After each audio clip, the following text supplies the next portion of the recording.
to Horses, Hope, and Hustle, the podcast where faith leads, grit drives, and the Western way of life runs deep. I'm your host, Crystal Show, wife, horsewoman, entrepreneur, and believer that God doesn't waste the hard stuff. Around here, we talk real stories, big dreams, and the kind of hustle that's rooted in hope. So pull your hat down, pour that coffee, and let's ride.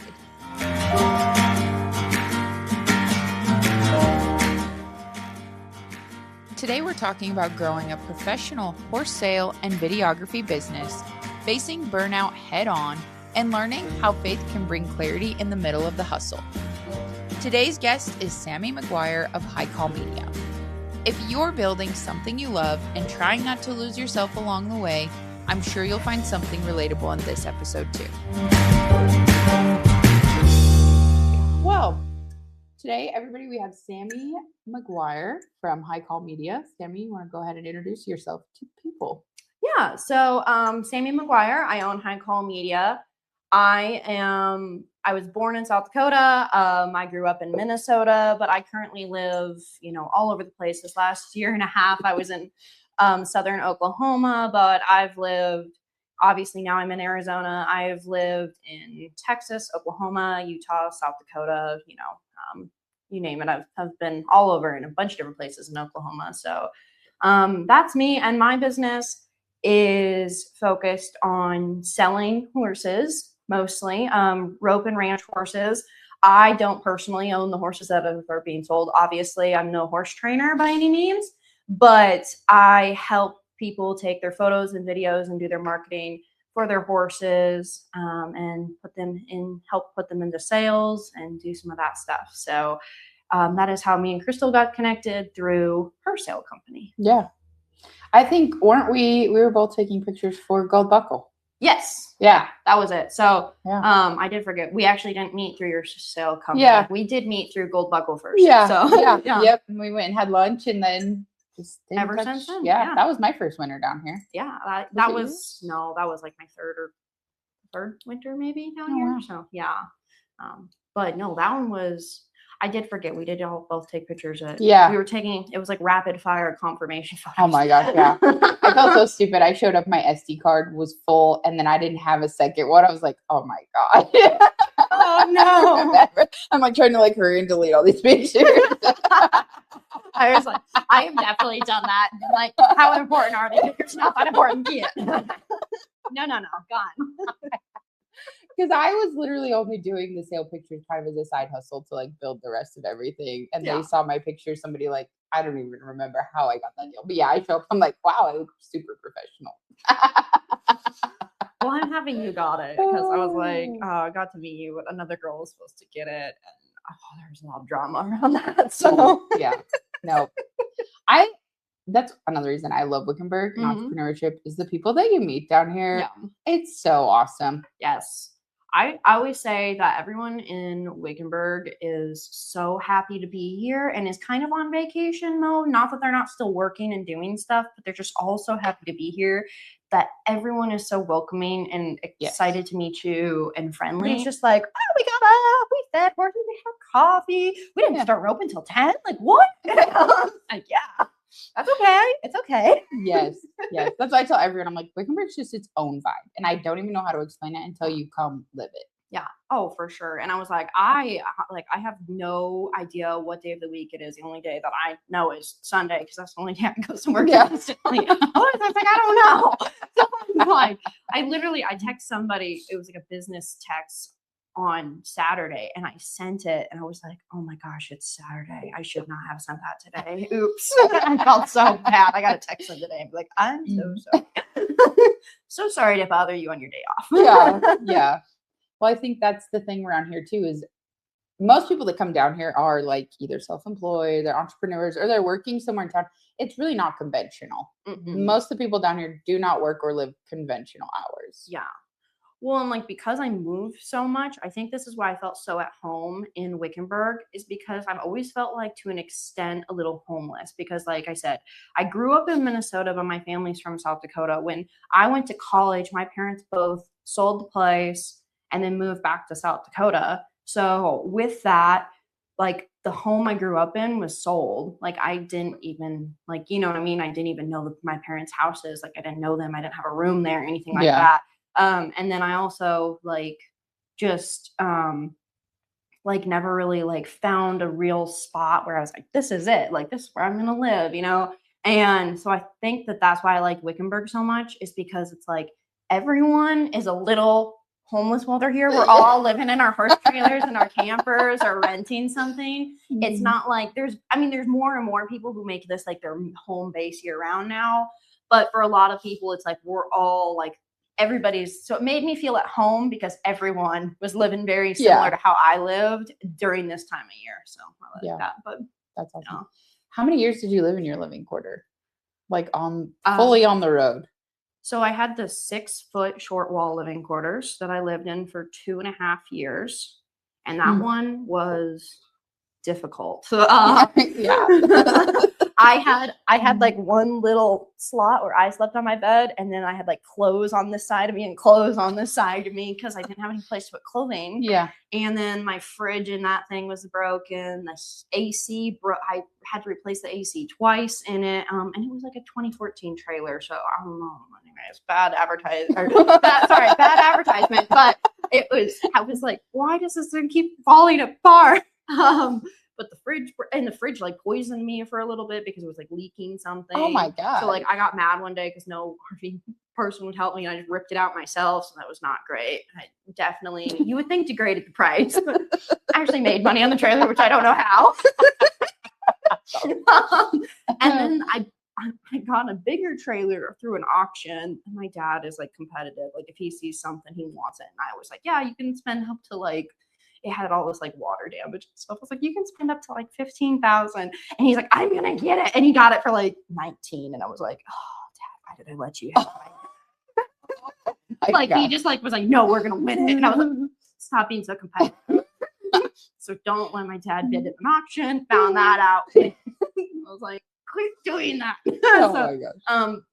That trailer worked out really good. It was heavy, it was old, but it was so much bigger. It was like a 10 or 11 foot short wall, and it was a wider trailer. It had mangers, it had all the things, hay rack. It was like so much more livable, but it was so heavy. So and then I lived in that one for like, I want to say, so in total I lived in trailers for 4 years, but the smaller one for like, I want to say 2.5 years, and then the bigger one was like a little like I can't remember. I can't do math right now. But anyways, a little like less. But yeah, the bigger one was easier living, obviously. But a pain to take anywhere in Wickenburg.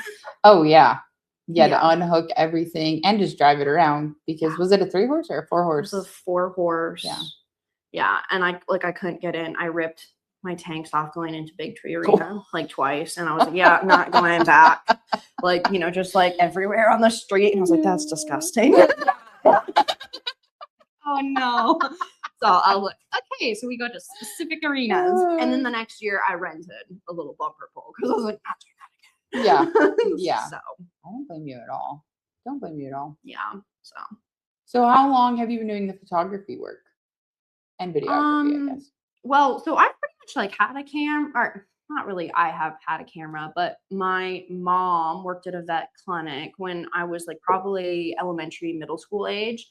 And her boss's husband was from Mexico, and he was a photographer. And my mom kind of got a camera from him, and like she played around with it. I played around with it, and I really feel like I took it up. And then also too, like it's like funny because when I go back to my grandma's, she would have like all these disposable cameras, and then the summer when I'd go for like a week or two or however long I'd be there, I would like take all these pictures. So there's literally framed pictures of like butterflies and flowers that I took in her garden as a kid in the bathroom there. So I was like, really have kind of had a camera in my hand forever. But I went to school for communications, which is mostly journalism if you go to a school that's cheaper because they can't afford all the technology. But we still had a little bit of camera stuff, but I had my own camera. So like I could, because the school cameras weren't that nice. So I'd use my own camera and do some stuff. And I did a little bit of videography for like the school because I worked at the news station at the school. and I did a little bit of like B-roll and stuff like that. And then some photography stuff here and there for the newspaper because I was the sports editor, and then like the editor of the whole newspaper for a little bit. Short temporary deal. But so I took a lot of pictures, and then I had to write a lot of stories. I started bringing my camera with me to the college rodeos and taking some photos there, and stuff like that just to practice. And so I've been doing it for a long time, but I was, I never really took off until pretty much I came to Wickenburg my first year. And the only reason it took off then is because I'd show up to breakaway jackpots. I didn't know anybody, and I'm a pretty awkward individual, or at least I used to be. I'm better now, but a lot better. But I, in between runs, because I felt so awkward just standing there not talking to anybody, I'd have my camera hanging on the fence, and I would like go run over, step off my horse, loosen them up, because there'd be enough girls in between that I could like uncinch my horse for a second and like kind of like, take photos of the breakaway ropers. I'd put them up on Facebook, and they'd be like $10 each. And I went to Cowgirl Cadillacs and took some photos there. I took some photos at like the Rancho Rio horse sale. And I just go to like on days that I didn't have anything to do because I didn't have any friends, I would just like go sit down at Rancho and snap photos and stuff. So I just kind of like, I would just be like, well, I'm not good at socializing. So I'm just going to show up places with my camera and hope people talk to me. And it worked. And then I'd sell them on Facebook for like $10 a pop per photo, and just be like, here, I'll like message it to you, like stuff like that. So that's kind of where it took off. That year, out here in Wickenburg, I was only supposed to stay for a month, and I stayed for 4. So I really liked it. And it worked out. And I remember at the end of that winter, I came out like money ahead, and it was like the highest rent I had ever paid, the highest I'd ever paid for hay. And like I had like a pretty like hefty amount in my savings account for what I'd never had that much money in my savings account before. And I was just like, oh, this works. And like, I didn't know what I was like. Like I said, I was selling pictures for $10 a pop. Yeah. I was doing a lot of graphic design at the time. So I was still doing a lot of flyers and stuff for people. So that was probably the main source of income. I did a couple confirmation photos, but they're terrible. I look back and I was like, oh no. So, but like stuff like that, I think I did a little bit of video, but barely. Like really, TikTok was a thing at this point because it was like just turned 2021. Like I showed up in Wickenburg at the end of 2020. Just turned 2021, and I had kind of got my TikTok going, so I had some video stuff, but it was like not what it is now. It blew up really fast though because there wasn't a lot of horse people on there. Yeah. So doing videos of team roping and things and whatever. So, and like just horse people in general. Like I just remember the first whole group of horse people that joined TikTok. We all followed each other. Like, oh, good. There's like 50 of us. We'll all be friends. Now all the horse people are on TikTok. But yeah. So. I know when we met, I told you, I was like, oh, I follow you on TikTok or on social media. Yeah, that was kind of like, honestly, I will say TikTok kind of made the videography side of my business what it is. So yeah, wouldn't have happened without it. So yeah. But did you have a plan like when you started posting on TikTok, or was it like, I'm just going to post here? And it was the start of COVID. I remember I downloaded it. It was so cold. I was living in Veneta, Oklahoma, in my horse trailer, and like it was cold, and I just remember that because I remember being so cold that winter.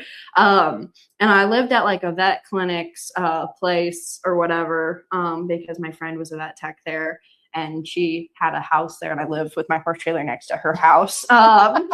And so I kind of used her house, but lived in the horse trailer for the first time at that point.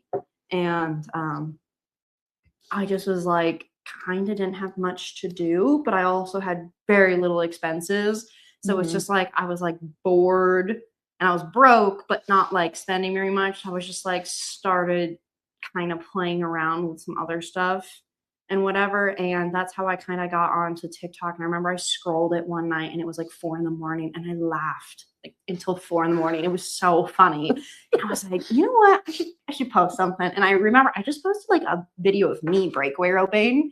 I think I called my page High Call Rodeo at the time because I had High Call Media, but it was more graphic design stuff. And I figured like, well, this is like, a little bit different, like, and it'll be kind of a combo of like my stuff and High Call Media.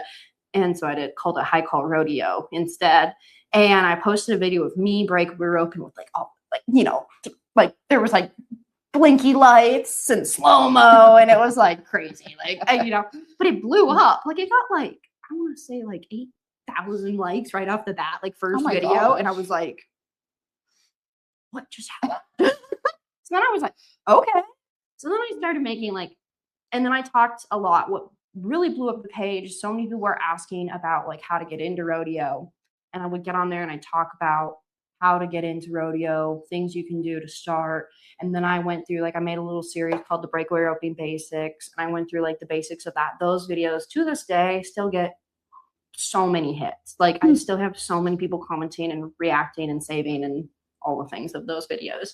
So really like that was a big growth of it. But then obviously people loved like the fun hype edits of like horses and stuff I did when I came to Wickenburg, and was like, here's a cool video of somebody breakaway roping, and like looking back they were terrible, but like at the time nobody had cameras really. Like they were all just using their phone videos. So the fact that like mine was just a tick better, like everybody was like, whoa. Because I could just like slow the slow-mo down so much more than like you can on a phone. So stuff like that. So that was kind of the start of that. When did you kind of shift into the sale horse stuff? So actually, gosh, I'm gonna out myself here a little bit, but I think we're good enough now. It'll be fine. Yeah, Bob. So I took a picture of Brooke Wilson at Cowgirl Cadillacs my first winter down here in Arizona, and she bought it from me. They were high seller that year at Cowgirl Cadillacs, and she bought it from me, and I didn't think anything of it. Didn't even know who they were. Nothing. And the next year, kind of about, I want to say like November, December, Brooke called me and was like, hey, like I bought a photo from you last year. Can you come take profile pics of a horse for us? And I was like, yeah, sure, I can totally do that. I had no clue what she meant by profile pics. In my head, I was thinking they just needed like maybe like something for their business page that has like a picture of like their main horse and like their faces in it too. Like that was what was going through my head. And I get there and like it turned out to be like one of the best confirmation pics I've still taken to this day. Like it's beautiful. And I remember the horse's name. His name was Thomas. And I just like took confirmation. And then like Brooke was like, well, you know, like you want to like video some stuff and take some photos.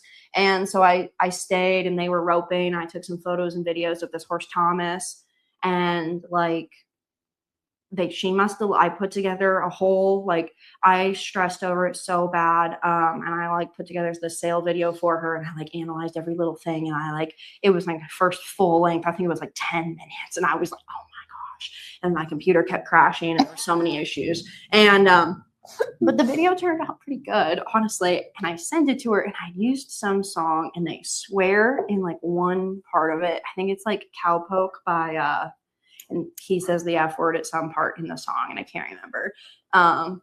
And maybe it wasn't Cowpoke. I don't know. It was some song. But anyways, I used it, and Brooke was like, I really like it, but my mom will have a heart attack if you use that song. And I was like, oh my gosh, I didn't even notice that it swore. And I was like, she's never going to hire me again. That's so unprofessional. And I was just like, okay. And I was like, I'm so sorry. So then I like cut the swear words out of the song, because it's only like 2 things throughout the whole song that swore. So I just like cut those parts out, and like it still flowed pretty good, and sent it back. And I was like so stressed out about it, because I was like, it was like my first big project. And then after that, it was just like, every other week, Brooke would be like, hey, you want to come out and do some videos and some photos of some horses and da-da-da. So like I started doing that, and then that kind of took off from there. And I will say that like they really helped start my career in the horse sales deals, because obviously they do a fantastic job. And a lot of people are trying to like emulate what they did, you know, right off the bat, because they were first people to do it. Not the first people. There was a lot of other people who did it too, but they, like, as far as it goes to the ranch rope horse world, like they were pretty ahead of the curve or right on it.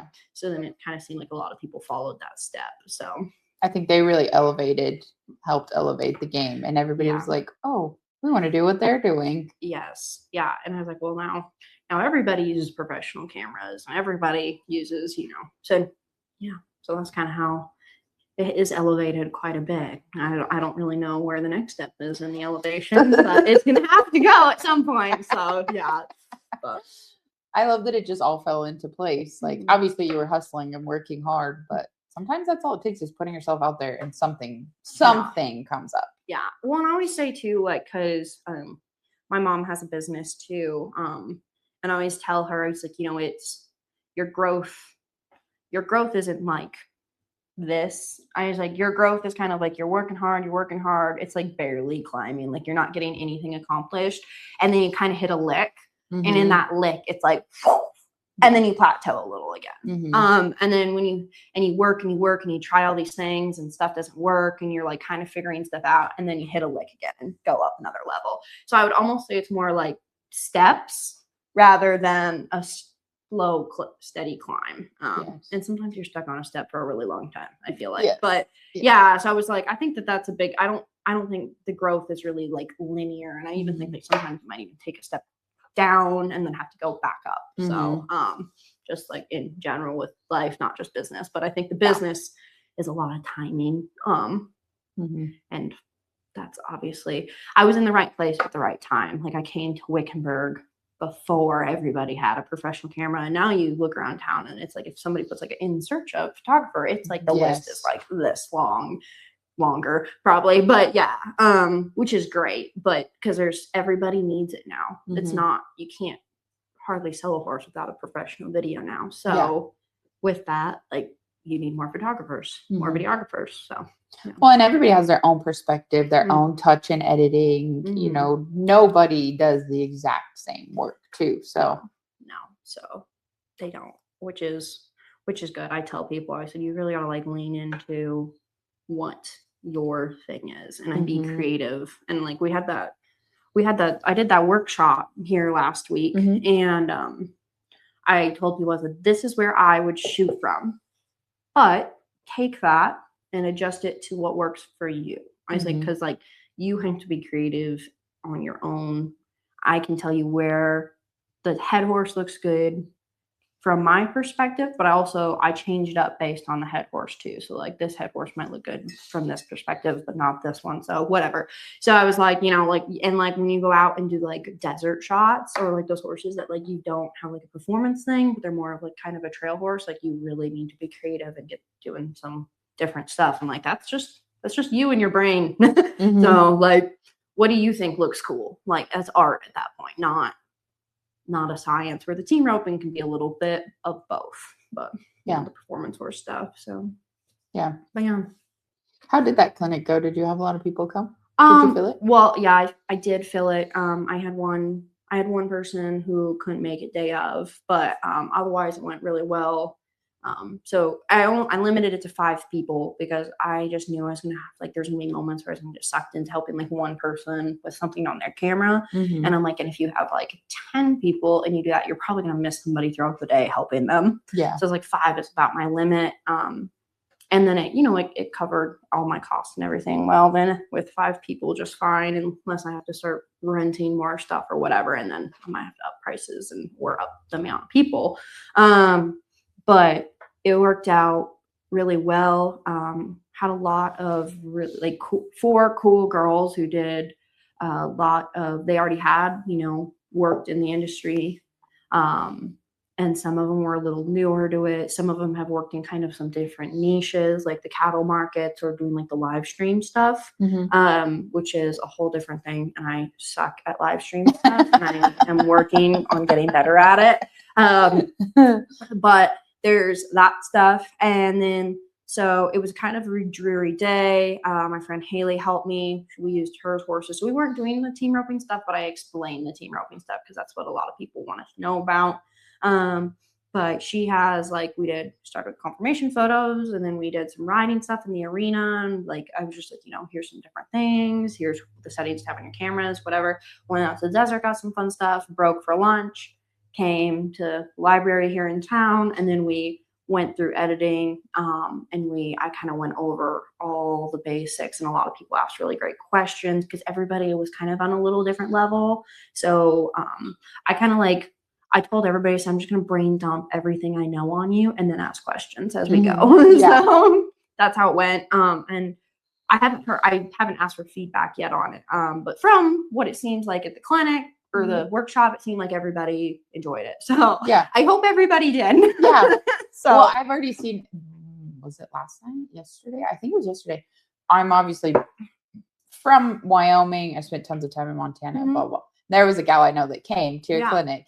And it was funny because a younger gal had posted like, hey, where can I get better at taking sale photos? Because they're actually selling a lot of photos, selling a lot of horses. So she was asking, and the other gal from Montana that had came down, she's like, I was just at Sami at High Call Medias. You should definitely check that out if she has any more. So there was that. There was. Hang tight. We'll be right back after a quick word from our sponsors. This episode is brought to us by Big Sky Horse Sales. From Montana to Arizona, Big Sky is your trusted online auction platform for quality rope, performance, ranch, barrel, and trail horses. Check out our Wickenburg online sales series December through March. Shop current consignments and stay tuned for the 2026 sale lineup. Or contact us today to book your custom event at bigskyhorsesales.com.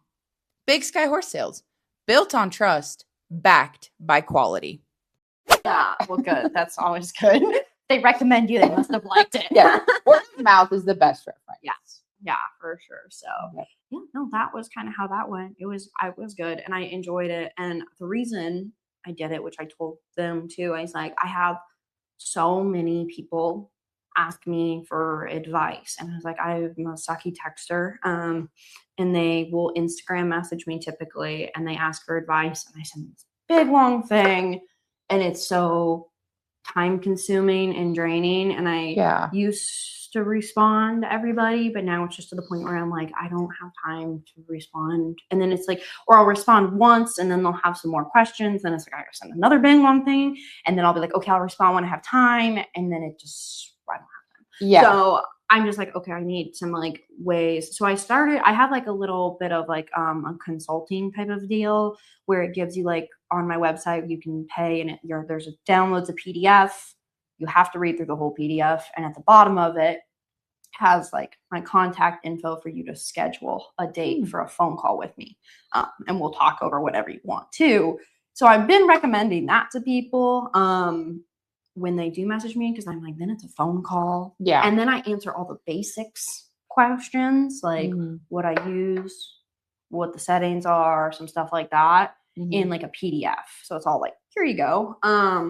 So as far as that answers all of the basics, and then people can have phone calls with me to like go into details on their own specific stuff, which is a little difficult over the phone to explain stuff, but it's better than me texting it all out. So me personally. No, absolutely. I feel like it's very similar to horse training too, because it's a lot of feel and a lot of what you see, because you might have one certain way you like to stand a horse, or like you're saying, one angle that looks better on this horse than this horse. It's also like, I can help you and give you as much information, but also you kind of have to have an eye for it of what benefits this horse the most. Yeah. And that's hard to text.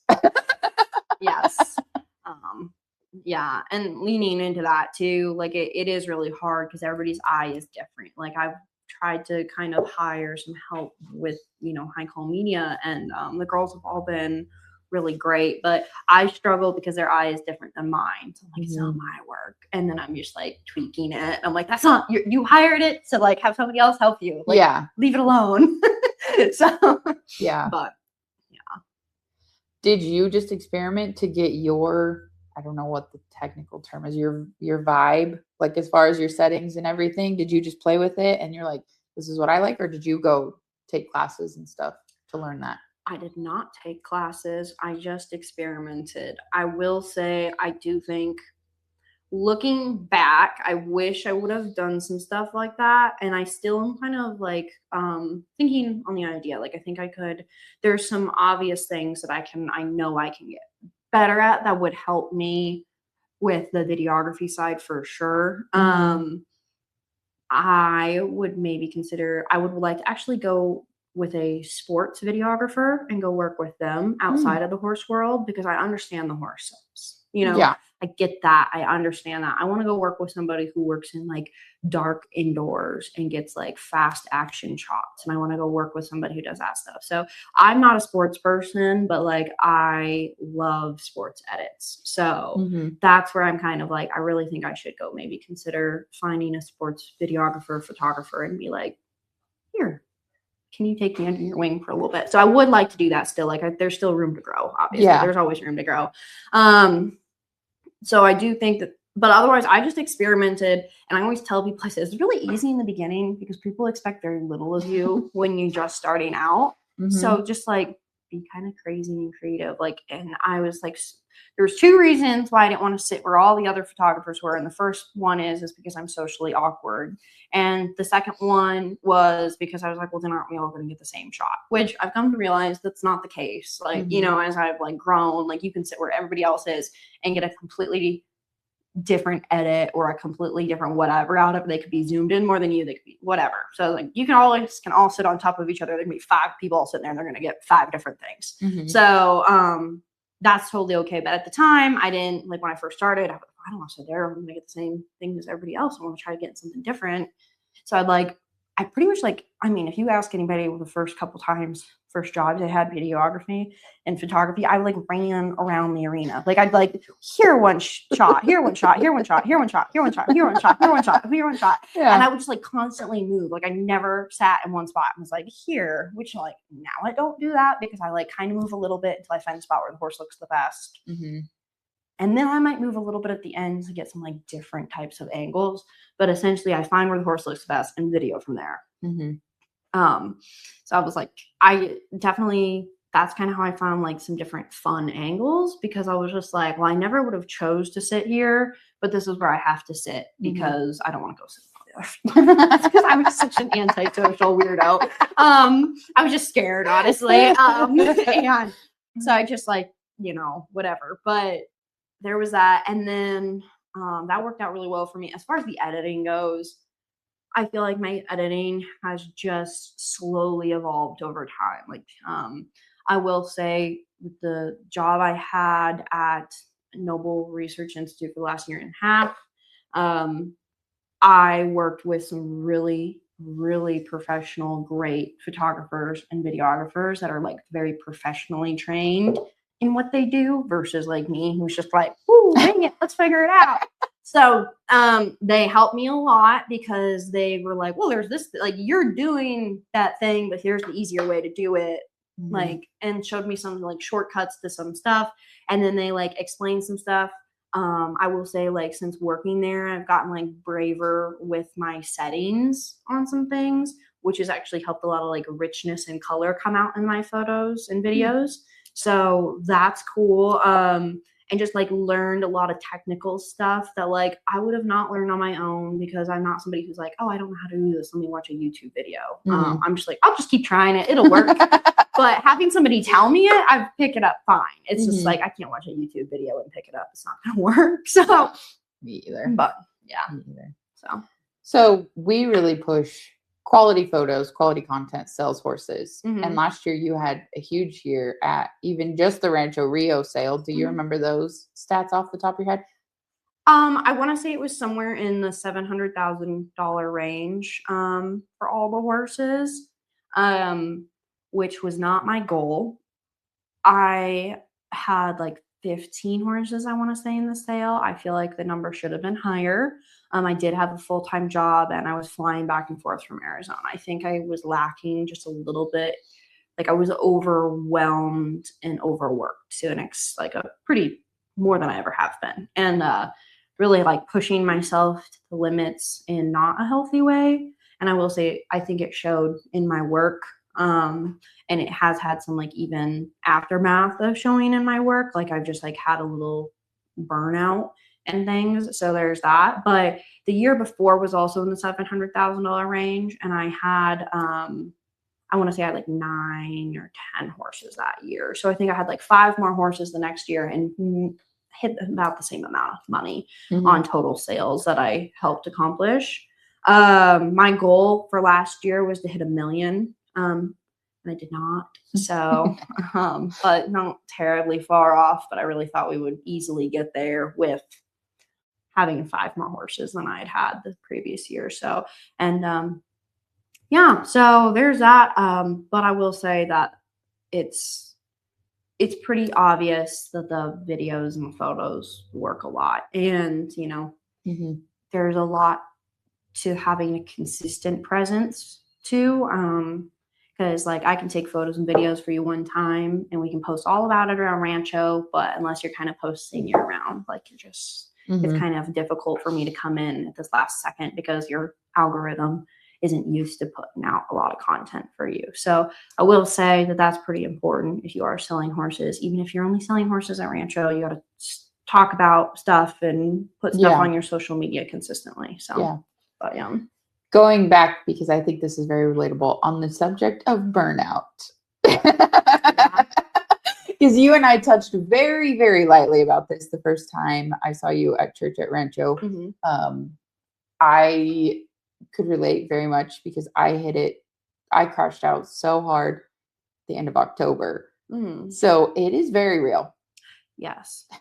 Yeah.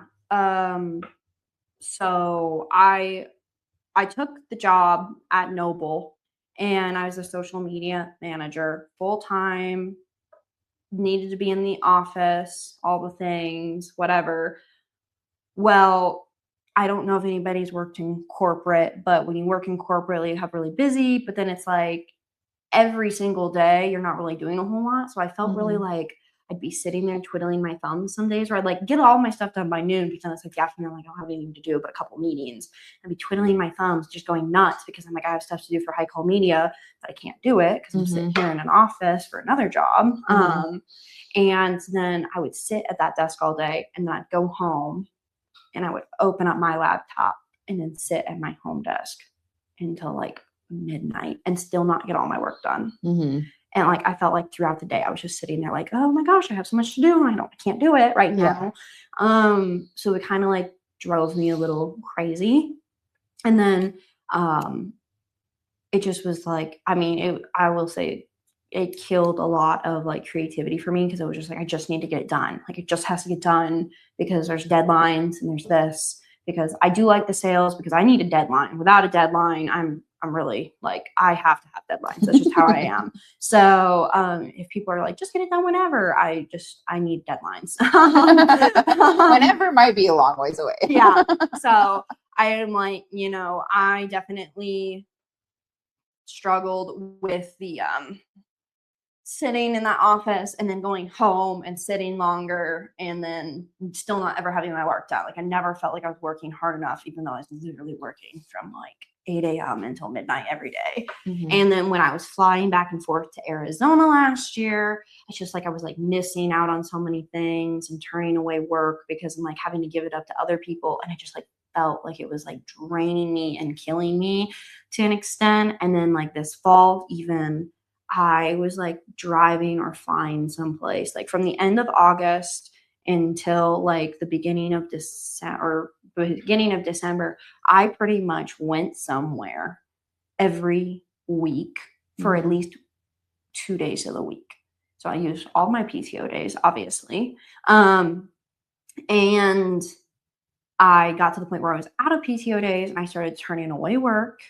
And I was just like, I don't even have time to edit all the stuff I've shot. Like, so I will say that like, and I haven't even caught up on all of it yet. Like so I haven't even advertised really since I've been here in Arizona. Because I'm like, I just need to get stuff done and I just need to get caught up. And I need to take some time to take care of myself because I was like, I didn't take care of myself at all. And like, I will say like, I picked up like bad eating habits. I was sitting so much. I was in like so much body soreness from driving or from sitting at a desk that like I was locked up. Like to turn, I had to like full body. And I went and got like multiple massages and did all these treatments and nothing worked. And now I just like come to Wickenburg and I just like make sure to go on a walk every day or go lift weights or go do anything. Like just take care of yourself. Like, you know, don't just like stop at the gas station and buy junk food either. Cause like it was to the point where I didn't have time to cook for myself, nothing. Or if I did, it was just like throw pizza in the oven and it's like Yeah. crap, you know? So it was just like, I felt terrible all the time. And I still like, I'm just like, I would say I'm like recovering from that whole period of like self-neglect. Still. And I will say it was like, even to the point like I was neglecting like more than myself, and like neglecting a lot of things that I probably should have not been neglecting, and trying to like keep on top of stuff. And it was just never, it got to the point where like nothing was ever going to be done. So I quit caring if it was done or not. Yeah. So I was just like, I need to, and there was no creativity. So I haven't hardly posted on high call media, because I'm just like using all of like the creative juices for my clients right now. It's starting to come back a little bit. Like taking care of yourself helps a lot. Being in Wickenburg helps a lot. Being like outside and moving your body helps a lot. So riding your horse. Like I didn't ride my horse for like since summer. So pretty much since August. He hadn't hardly been rode, like maybe a little bit out here and there out in pasture, but haven't roped or anything. So yeah. But yeah, so that's kind of where the burnout like pushed me. And I will say one thing about it is I'm so happy I went through it though, because last year, like with the flying back and forth and still managing to get everything done and having more horses in the Rancho sale than I'd ever had advertised, I still managed to get everything done. And every year in February that I started doing some Rancho stuff, I have like a little meltdown at some point in February every single year. And I'm very aware of it. I didn't even have a meltdown last year, and I was working more than I'd ever have. So I don't know if I just like blacked out or what, but like I didn't have a meltdown, or that I can remember. Maybe I did. But I was like, you know, when I was like last year, I handled it flying back and forth, having a full-time job. And then I have another job too. I am an ad designer for a group of newspapers out of Minnesota as well. So I have a lot of different things going on. But I was like, I was managing everything and getting everything done. Even doing that, I will be able to handle it this year fine. Like, and I want to do a better job, less quantity, more quality this year, as much as I can. I'm probably not going to take 15 horses this year. And yeah, so we'll see how that goes. And I just needed to like slow down, pull back, and like reassess how to do this the best way. So I will say it really like, it showed me I can do it, that I can handle it, and I need to not lose my crap in February. So we'll catch me in February and see if I have the same response. But it's always, and my birthday's in February, at the end of February, and I just remember it like one year I blew up on my birthday. I was like, I don't have time to go out for breakfast. Time for my birthday this year. I was like, don't talk to me. I need to sit at a computer and work. And I was just like, they were just trying to be nice, Sammy. They were just trying to be nice. It is hard when you're an entrepreneur, and especially like when you're single. Yeah. And all the bills are on you. Yeah. Growing the business is on you. Yeah. Because I fell into literally the exact same thing. I took a job for an association. It was not set up well when I walked into it. Yeah. And the negativity, I'll tell you, that was probably the hardest part for me, is the negativity that I got from the people associated with that. And then like on top of like, I was doing the absolute best I could. I would literally wake up and go right to my computer. Same way. I wasn't walking. I didn't ride this summer. Yeah. Like there, you know, the 2 winters ago when I came to Wickenburg, I had 5 horses and was riding 6 days a week. Like riding was my thing. And this summer, over the summer, I bet I rode like 10 times. And then there was a point that came down. There was a little over 2 solid months. I did not step on a horse. And like my mental health, and I had gotten, like, I quit drinking in January, and like everything had cleared up. I'd started losing weight, all of this. And then when that crunch time hit, like it would have been like September, October. Oh my gosh. I just like got so puffy. It wasn't even like weight, but it was just like my body was just like, you're not okay. Rejecting life. Yeah. And I was like, I have to get through this. Like I have to. And I'm not kidding you. The moment the Nile was done, I crashed up. I couldn't function. I would like same thing. I would open my laptop and like my brain wouldn't work. I like had no energy. We were trying to pack up and move down here, and I had never experienced that badly. Yeah. It's crazy how your body rejects it. So like, because I'm staring at a computer and like I wasn't eating healthy and I wasn't drinking enough water. I never drink enough water though, so that's nothing new. But I pretty much had like optical, like I usually get some optical migraines, but like you know, like every other month I was getting optical migraines weekly, if not multiple times a week. And it's like when I get an optical migraine, I can't work. I can't. It's like the vision starts to go black and it gets like looks like it's like glitched. And I just was like, I can't even work. Like I just remember days I'd go into like the office job, but I couldn't take days off because I needed them all. Yeah. So I would go into the office job and have an optical migraine and just have all the lights off in my office, and just like somebody would walk by and be like, I swear I'm working. Yeah. Like I'm trying. So yeah. That was my New Year's goal after crashing out so bad, because I was the same way as you. We got down here and thank God, like I have 2 gals that work for me and they literally carried my company. And the other one, I was like, I will get to it when I get to it. Like you either give me a break or I have to be done, because like I have literally almost killed myself trying to get this, trying to do this the best that I could. And there was a while that I just hung out and I went and rode my horses, and that was the whole thing. I always tell Brian, like, I feel like a monkey humping a football riding, because I lost like all my balance, which to me, I literally grew up in a saddle. So this is complete foreign land to me. And I hate it so much. I'm like, the weight gain and stuff is like, it's not ideal. But the fact that I don't feel comfortable in a saddle is what breaks my heart. And it's like, so now I'm in this phase of learning, like almost a new life. You know, like I need to focus on what is a priority, because Pastor Scott the other day, not two Sundays ago, the whole you are not what you do, like don't identify. And I was like, okay, thanks for slapping me in the face on that one. I wrote it down. I was like, I'll revisit this eventually. I don't feel like I want to visit it right now. I know I need to, but not yet. And it's like sat there, I was like, oh my gosh, like what? And it is hard when you are trying so hard, when you see what you want to build so badly, to forget about everything else. Yeah. But with that, like, some stuff, I would say the word that has been really heavy on my mind when it comes to anything religious wise is the word obedience. And I'm not good at it, obviously.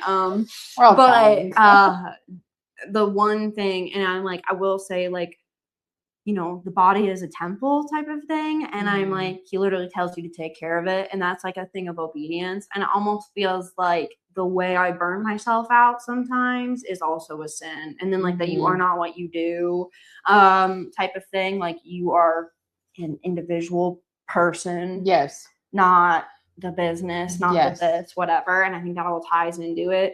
And I will say that like you said, I got down here and I'm just like I haven't advertised that I'm here. I haven't like put dates up that I have time to do stuff, which people keep seeing me and be like, can you do this? Can you do that? I'm like, that's great. So but I was like, perfect. I don't even need to advertise. Yeah. But I was like, I was like, oh, mid-January, I'll probably advertise. I was thinking I'd start advertising this week. Like, okay, give myself time to revamp, whatever. And I'm like, I just don't know if I'm there yet. So like, I know I need to, but I just still haven't caught up on everything. So I'm just like, oh, I don't know if I'm gonna really dive into that yet, and also I looked at my February and I was like, oh my gosh, February is crazy.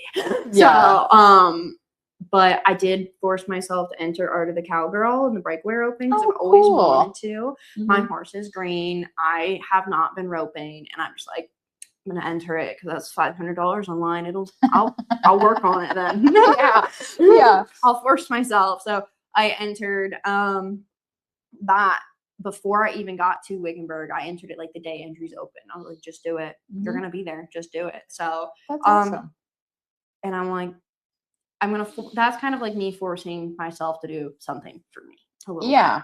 So rather than all about high comedy all the time. So yeah. I think setting important boundaries, like again, the obedience even. Like, if you own a business and you're looking for a better way to reach people who actually listen, we should talk. Horses Hope and Hustle partners with brands that believe in hard work, honesty, and showing up.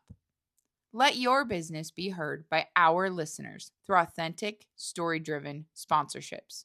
Contact us today for more info. Setting those boundaries, like these are the dedicated hours I'm going to work on this, or I am going to take this many hours this day to go ride, or sometimes I had talked to another friend up north. She's a silversmith and does all this other stuff. And she literally has a planner and she will plan like what day she's going to ride and like block it out of her schedule. Yeah. And I'm like, that's what you have to do, because without you, there is no business when you are self-employed. Yes, exactly. And it's funny. So I met some really great people at the job at Noble. So I would have never, even though like I talk about it like it was this terrible, it's not. It built up so much of my finances. It taught me so many things. And then I have some really great friends that came out of it. And I worked with, like, I said, the professionally trained, people who are more technically trained than me in the photography and the videography. And they could see me like crashing out and burning out because the ghosts sit in their office and be like, I'm stressed out, and like they were great, and that they made the actual job so much fun that even towards the end, I was like, do I really want to leave this? Like, I'm having such a good time. Hanging out with them was like for sure the best part of my day and things like that. So, but with that, like one of them said, I even put it in my little post but at the end of the year. And so, are you being lazy or are you just resting? Because, sometimes I feel like, oh my gosh, I'm being so lazy. I need to get after it. Like, I can't believe I just like sat and watched Netflix for an hour. Like, oh my gosh. And she was like, are you being lazy or are you just resting? Because like, she was like, sometimes you're just going too much. You're going too hard. And they really gave me a lot of perspective. And then the guy I worked with, he was really good at like boundaries. Like, the company would ask a lot out of the videographers and sometimes like extreme tight deadlines. And he'd be like, we cannot do that. That is not possible. And he would not work over his 40 hours a week because that's what he's paid to do, because he's on salary, not hourly. And he was so good at boundaries. And I was like, oh my gosh, I need a little of that in my life. And he was just like, no, we cannot do that. And he would set a boundary and stick to it. Like, I'm not working after 5 p.m. to make this happen. And he goes, I'm working my 40 hours a week and I'm working hard through those times, but I'm not going to like go crazy and do all this stuff just to do something that you were too last minute to get to me on time. And I'm like, so he really showed me a lot of, I don't have boundaries still. I'm not good at it, but it really showed me how the boundaries but we saw how they work. Wow. And the are you lazy or are you just resting? No, that one's embedded in my mind. Like now, and I'm like, okay, sometimes like, I can't just sit without feeling like uncomfortable and relaxing. Like, sometimes, you need to.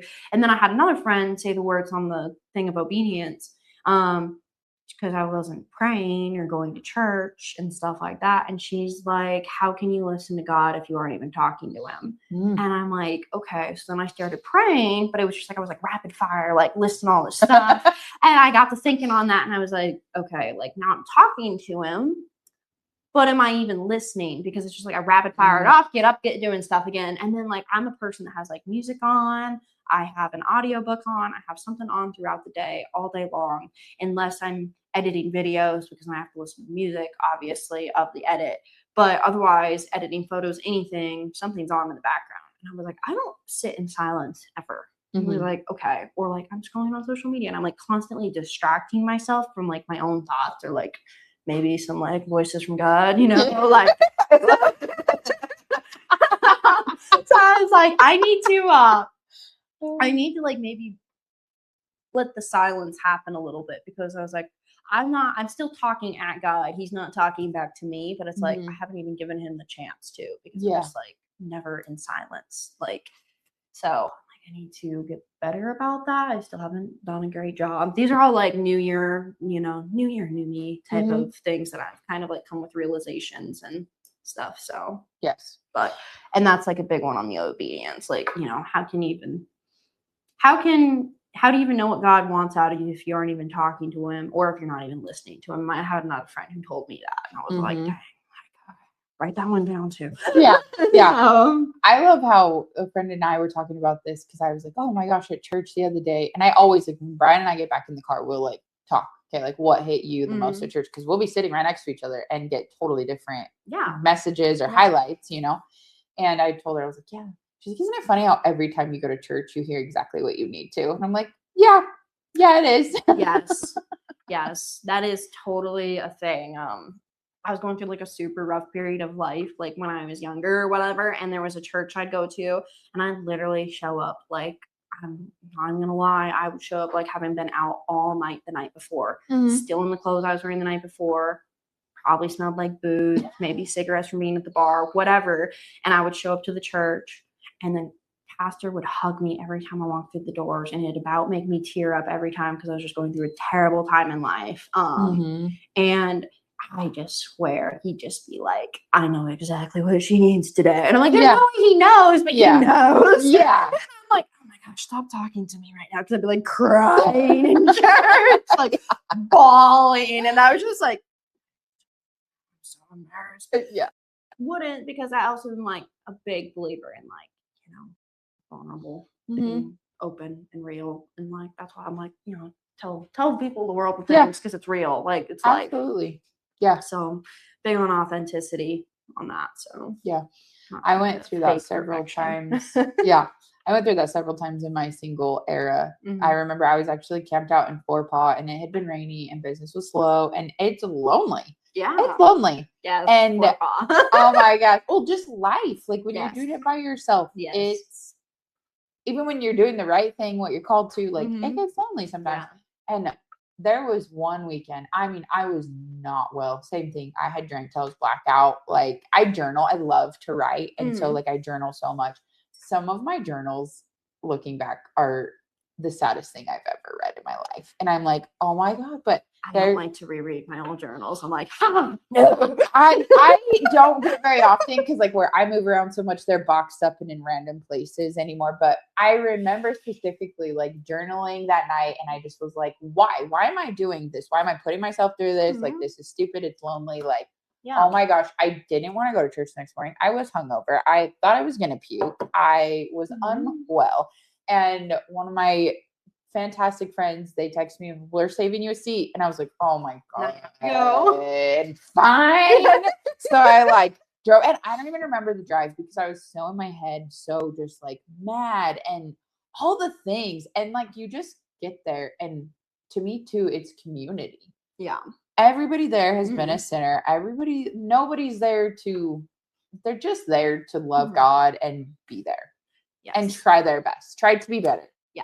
I think the church you go to, like, helps a lot with that. So, like, you know, I have moved a ton. So I've gone to a bunch of different churches and there's just been some where I just have never felt like that. And I've never felt great at them regardless of how long I go. But I still think I've had somebody ask me, like, well, if you don't have a good church, like, you really think you should go? And I was like, well, I was raised Catholic, so yes. Yeah, like you still should go, even if you're not really getting anything out of it. At least you're not doing something negative. Like, you're doing something positive for that hour, even if it's like, and I will say, like, when I was going through like that really crazy burnoutness, I'd go to church, I'd be mad that they would sing for so long. Oh, yeah. And I'm just like, I have crap to do. Can we hustle it to the message? Gosh dang it. I don't give a crap about the singing. Like, I get so annoyed. I'm like, stop singing. Just such a hate. And I love to sing. Such a hateful person. Just like, stop singing. You're like standing in the crowd with your fist clenched, like, get this over with. I have stuff to do. Don't you know I'm busy? And looking back on that, I was like, that was a little much, Sammy. You're mad at people for singing, for rejoicing. Yeah. But truly, honestly, if you've not been there at least one time, you're lying. I was just like, oh my gosh. And like, you know, I do appreciate the Church of Rancheria. They sing 2 to 3, maybe 4 songs if they're shorter, but they hustle through pretty good. And thanks, guys. It amazes me. It really is about an hour. The services. Yeah. Pretty close. So there was one I went to, and it was like they were 45 minutes in and still singing, and I'm like, I'm hard to have. Which I got there a little early, so they were singing like when I walked in even, and I was just like, are we about done with this yet? I was just like, oh my goodness. So anyways, that's just hilarious. On being a little too concerned with yourself rather than what's going on around you, I feel like. So yeah. I know. I was so glad to get down here because we didn't really have a church that I love the cowboy churches. You know, we grew up around a lot of Mormon churches and stuff. And as a kid, which obviously when you're a kid, you're influenced by your household too, your parents had horrible experiences in the church. And so I grew up with just a bad taste in my mouth for churches. Yeah. And I started like regularly, I guess I actually lived in Texas and had some friends, I didn't know anyone. Someone recommended this Bible study, this youth Bible study, because I would have been 18 or 19. And I went then and then quit going for a long time again. And when I started coming to Wickenburg, we started going back to church just because the cowboy churches are just, I love it when you go to church and everybody's I love it when you see team ropers with their freaking roping gloves and their belts and their spurs on. And I'm like, oh my goodness.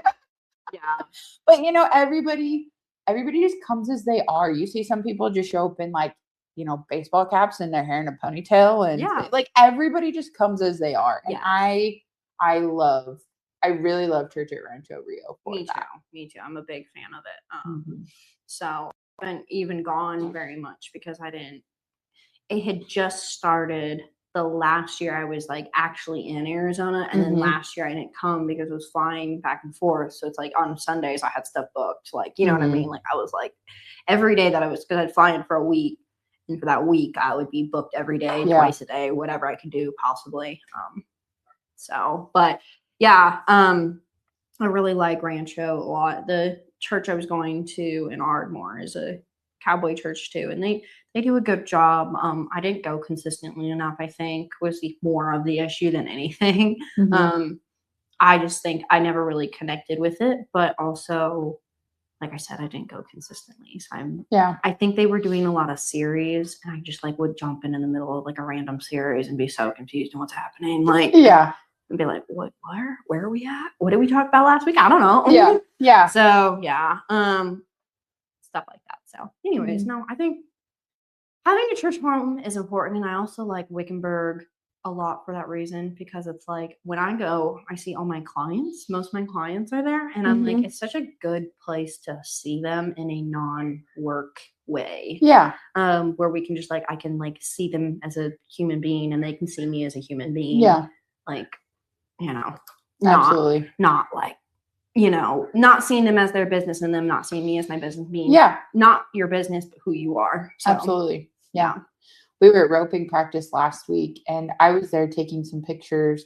I still like to take videos. I'm not the level you are. I just do it for funsies and to mainly just to get pictures of my stud most of the time. But Pastor Scott was there, and I've been thinking about that a lot. I'm like, it's just so neat that we get to see and interact with him outside of the church tent. Like, because we are all our own person, but it is a great place to meet people and see the people that you've been meeting along the way.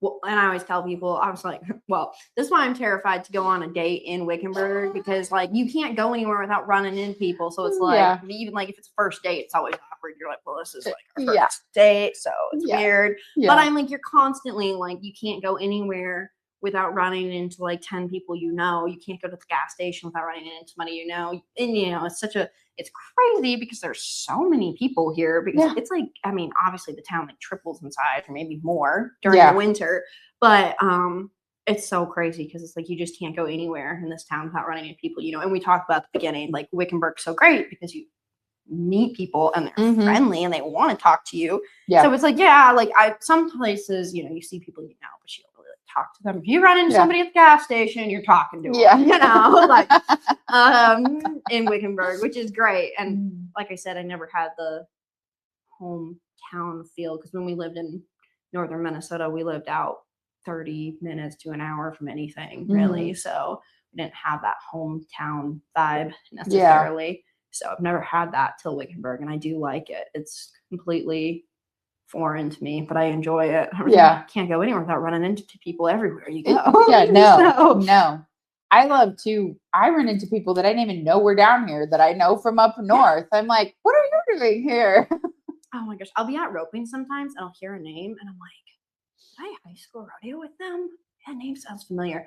And I'll like look at them and I'm like, oh yeah, I do know you. Which like I'd seen them since high school. We maybe weren't close in high school, but it's just like crazy. Like you're constantly like running into people that like you know from somewhere or here or there, whatever. So but yeah, I've even people who don't rope or rodeo, but like snowbird down here, like older couples and stuff I know from like South Dakota have places down here I didn't even know. And I was like, oh my gosh, what are you doing here? You don't even rope. But they're like, oh, we just like it here. And I'm like, okay. Yeah. Well, I was gonna say, I think just the community here in general versus, you know, Phoenix or those areas, people that grew up in more of an ag culture, this is a way more relatable group of people than some other places they go to winter. Yeah, exactly. So it is good. Obviously, love Wickenburg. Everybody does. So everybody that comes down here, I tell people it's better now. Actually, Brian and I are making this our home base. Oh yeah. For now. So hopefully we get through the summers because I'm not very good in the heat, but I'm also hate the cold. So I'm like, okay, I'll deal with a couple months of heat and not 6 months of cold. So yeah. Well, I'm like, at least like I've gotten here in like mid-October before and stayed all the way to the end of April before. And it's hot, but it's doable. Obviously, the middle of the summer is where the heat is. I've never experienced that. Yeah. But I've always stayed. One year, like I said, my AC was broken in my horse trailer.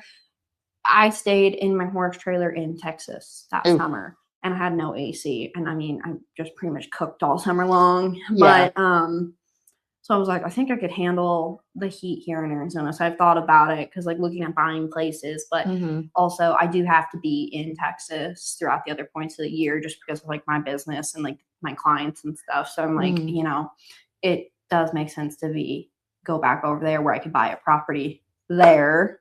Yeah.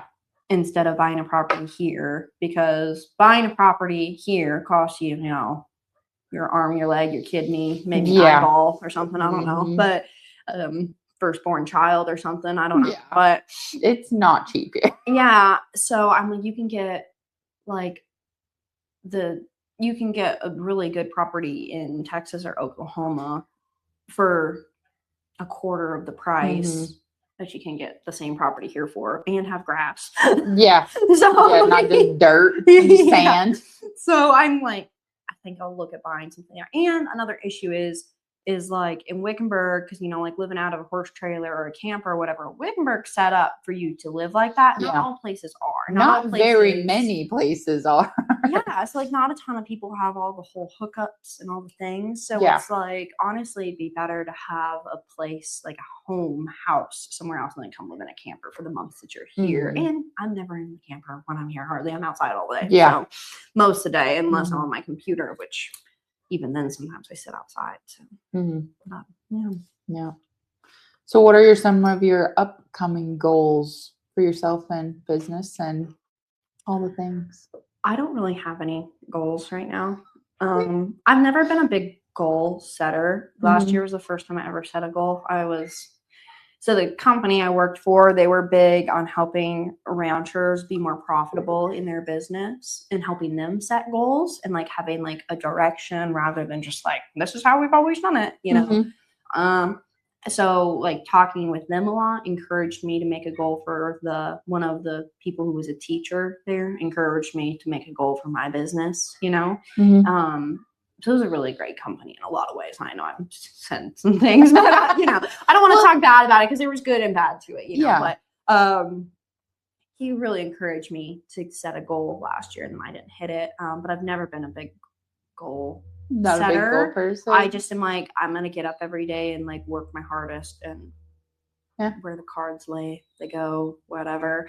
I do think I keep seeing something on one of the signs when the storage unit. That always posts inspirational stuff. And they have one, and it's like, if you can't see where you're going, you might not like where you end up. Oh, good one. So I'm like, set some goals of some sort. But I also had another friend send me a thing, and she's like, what if it's not like goals necessarily, but it's kind of like, it's essentially goals, but it's like things that like help you create habits more than anything. And it's like, and one of them I already kind of did, and it's like setting yourself like, I am going to, by the end of the year, like run a half marathon or something. But then you do all these things throughout the year that essentially help you achieve the goal of like, you know, losing weight or getting more in shape or whatever. But like that was the girl's example in the video. But like one of mine, which I've already done before I even kind of thought about it this way, was I entered the breakaway deal. So therefore, like, no matter what, I'm entered, I'm signed up, like I'm gonna have to rope the dummy. I'm gonna have to do all these things that I haven't been doing, and get my horse more further along, because like he's mostly finished but not quite. So it's, you know, a lot of pressure on him probably to, you know, show up and do this. So so I will say, like, it's kind of forced me into the goal and stuff. And then like me leaving the full-time job and stuff like that too. Like I want to do some stuff with my business that is less work, but like can financially support me and sustain me long term a little better.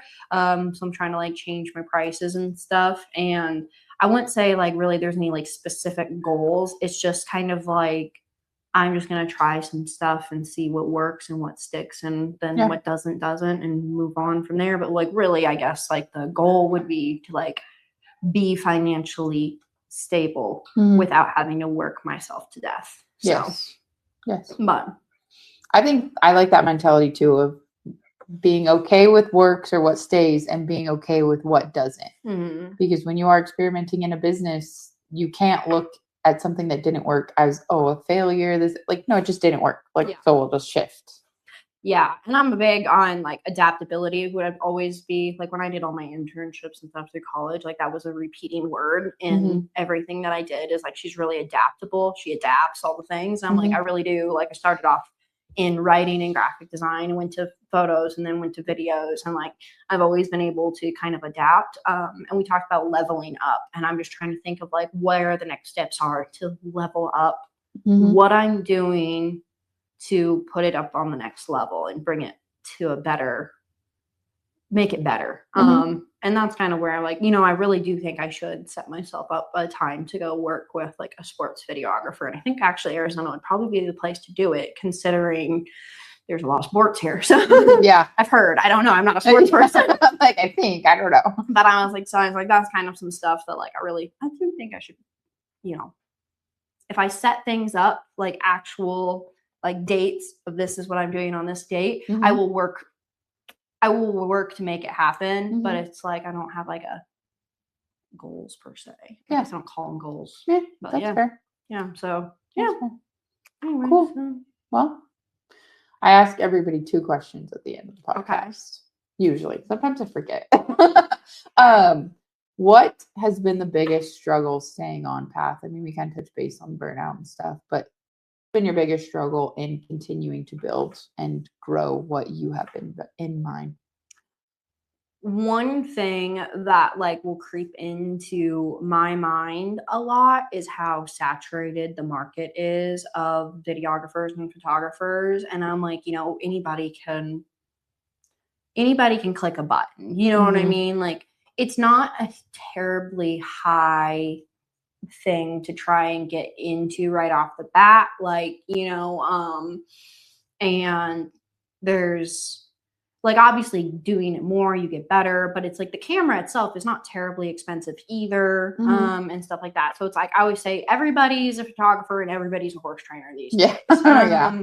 And stuff like that. So I'm just kind of like, I've had like my doubts on like, do I need to stay with this? Because it's what I love to do though. And I really do truly feel like it's a calling, and I got into it at the right time. And obviously I have my like standard clients, but I will say that has like creeped into my mind here and there with how saturated the market is.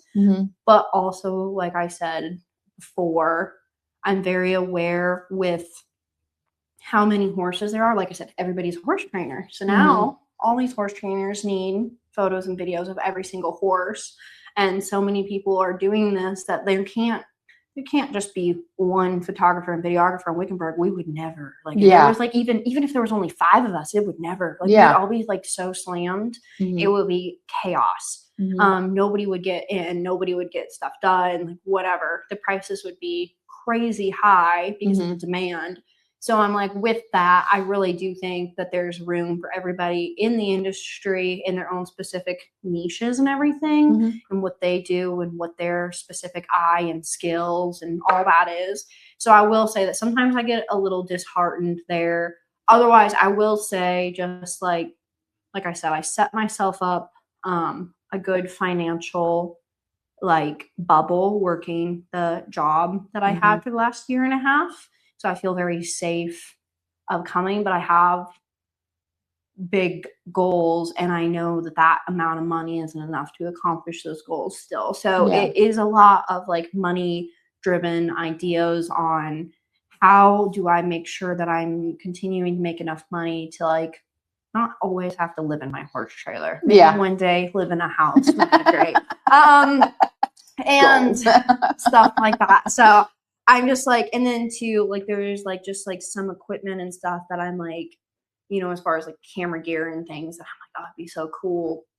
But is it really going to make my videos that much better to account for the price of it? So I try to keep that in mind of like when I'm buying equipment, is it really like, is the price going to return itself? Like, is there good ROI on that? So I'm trying to be a little bit better with like money, I guess, would be a big thing. And I'm just not like I wasn't like taught very financially well, I would say.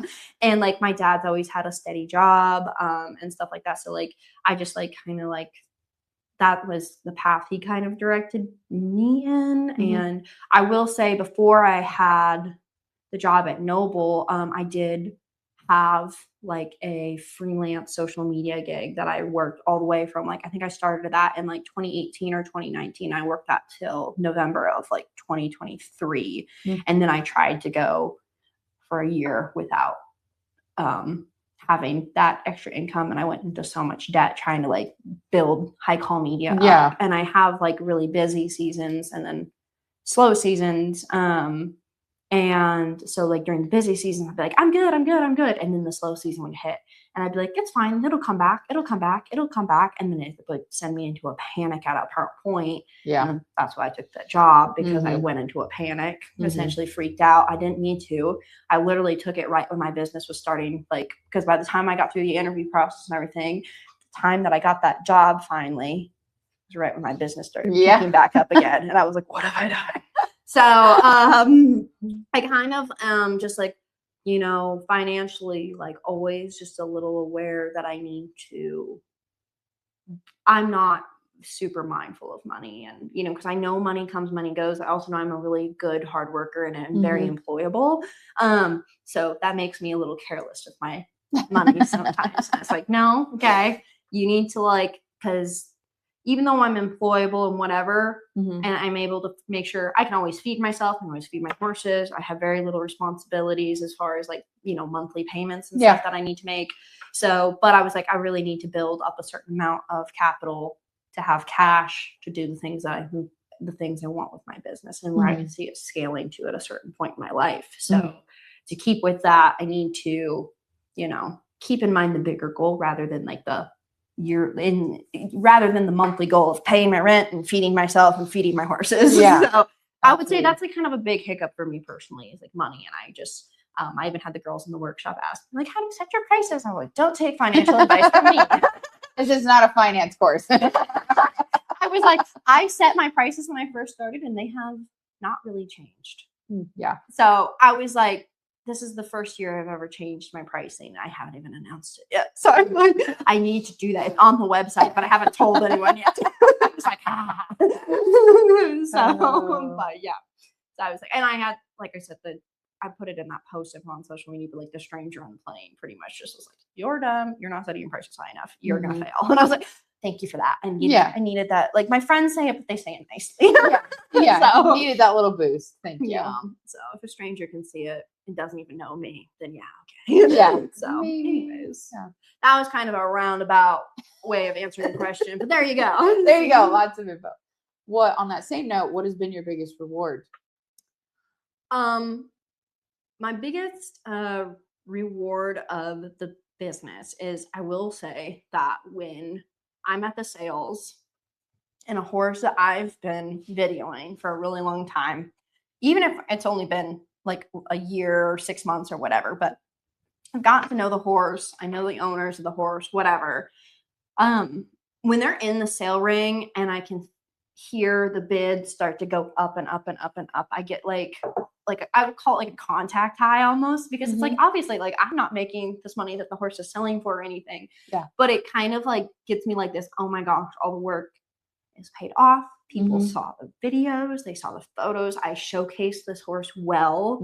And I just like see the elation on the owner's face as when it, like, you know, you see the bids start going up and up and up and everything like that. And I just like, all their hard work is paying off. And it just feels like a group effort to get this horse to where it's supposed to be. Yeah. Because, like, you know, especially team roping, like, you can go to one jackpot and make like $10,000 in a day or more. Yeah. Sometimes. Yeah. And like go to the World Series, make $60,000 in it, which obviously there's a lot of build up to it. You got to go through a lot of things to get to that point. Right. But I'm like, you know, these horses do deserve to be selling at those big numbers if they're one that can put you in that position to go make $10,000 at a jackpot every weekend. Because in Wickenburg, you could pay for that horse, you know, you could pay for a $60,000 horse through a month to 2 months if you play your cards right and have good partners, and, you know, you got to line it out right, but like, it's possible, you know.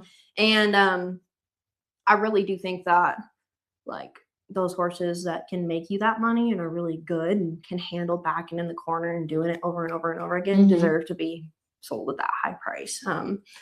But I would say that's a huge thing for me that, like, really, like, it's super rewarding. And then the other thing is like, not a ton of people know me personally, but they do know my business. And I do love when I've had people do it. Well, they'll kind of talk about High Call Media a little bit, and before they know that I own it, and they like say good things about it. Yeah. You know what I mean? Before they even know that, like, I'm connected with High Call Media in any way, shape, or form. And I will say that, like, I think I have a lot of like young aspiring photographers and videographers, like, who look up to me, and I just really don't even know if I have earned that honor, I guess. But which is like why the workshops feel like I like the workshops, and I think I do have a lot of knowledge to offer. And having the workshop really clarified for that for me, like, yes, I do have a lot of knowledge and advice to give people, but sometimes I'm just like, I don't really know. And then people all say these great things, and I hear it through the grapevine and whatever. And I will say that that's really great that all this stuff that I put a lot of effort into, people notice. Yes. People reach out, they send messages, you know, whatever. And I had a lot of people reach out to me after that social media post where I get a little raw and real and vulnerable and, you know, private message me some stuff. And I will say that it was really rewarding with all the encouragement that I got and just how I've gotten it over the years for a long time. So, but that's a lot of encouragement, but the reward, I will say, is the horses in the sale ring. Like, I hate to miss a sale that I helped put a horse, like, videos and stuff together for. So, yeah. I love that. Yeah. Very cool. So, well, if people want to follow you for either to hire you for work or when you're back at it. Well, they can hire me now. Like I said, I have no boundaries. So. Don't take advice from me. Okay, for upcoming clinics also. Upcoming courses. I was going to do another workshop in February. I looked at my February schedule. I'm like, no. So I'm not going to do one in February.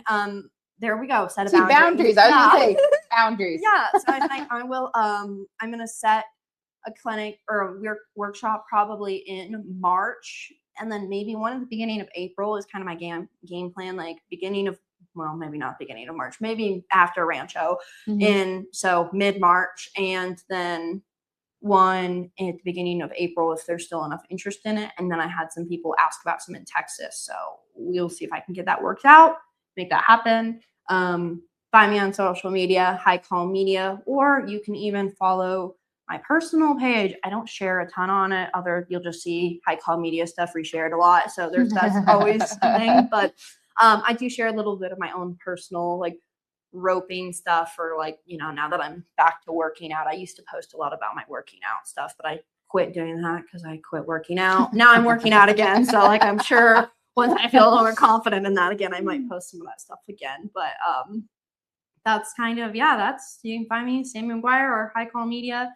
I would really, really encourage people, because this is what I spent all my time on, is to go look at the YouTube channel, High Call Media YouTube, because those are like the long features. That's what I put all of my effort into. I'm not sure that a ton of people see those. And I will say some of them are 15 minutes long, but that's, you don't even have to watch the whole thing. Usually the first 5 minutes is where the good intro stuff is anyways, because I know people don't want to watch the whole thing. So, so anyways, there's that. But perfect.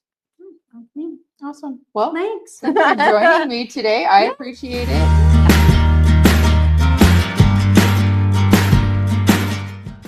Thanks for riding along with me on Horses, Hope, and Hustle. If you found even a little bit of inspiration or grit here today, share it with a friend, leave a review, or tag us on socials, and keep showing up for what truly matters. Until next time, stay true, stay tough, and keep hustling.